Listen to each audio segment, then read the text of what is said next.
সম্প্রতি একটি চাঞ্চল্যকর তথ্য প্রকাশিত হয়েছে যে মার্কিন প্রেসিডেন্ট ডোনাল্ড ট্রাম্প বাংলাদেশে কাঁকড়ার ব্যবসার জন্য ঢাকা উত্তর সিটি কর্পোরেশন থেকে ট্রেড লাইসেন্স নিয়েছেন।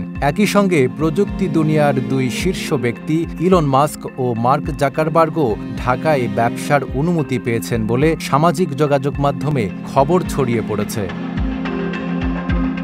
ইলন মাস্ক ও মার্ক জাকারবার্গ সাধারণত মহাকাশ প্রযুক্তি, সামাজিক যোগাযোগ মাধ্যম ও বৈদ্যুতিক যানবাহনের মতো অত্যাধুনিক খাতে বিনিয়োগ করলেও এবার তারা ঢাকায় রেস্তোরাঁ ও ডায়াগনস্টিক সেন্টারের জন্য ট্রেড লাইসেন্স নিয়েছেন বলে জানা গেছে। তবে সবচেয়ে বেশি আলোড়ন তুলেছে ডোনাল্ড ট্রাম্পের ঢাকায় কাঁকড়া ব্যবসার উদ্যোগ।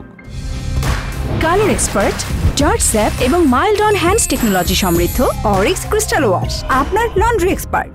সংবাদ মাধ্যমের অনুসন্ধানে উঠে এসেছে ডিএনসিসি সম্প্রতি ট্রেড লাইসেন্সের প্রক্রিয়া সহজ করায় যাচাই বাছাই ছাড়াই অনেকের নামে লাইসেন্স ইস্যু করা হয়েছে।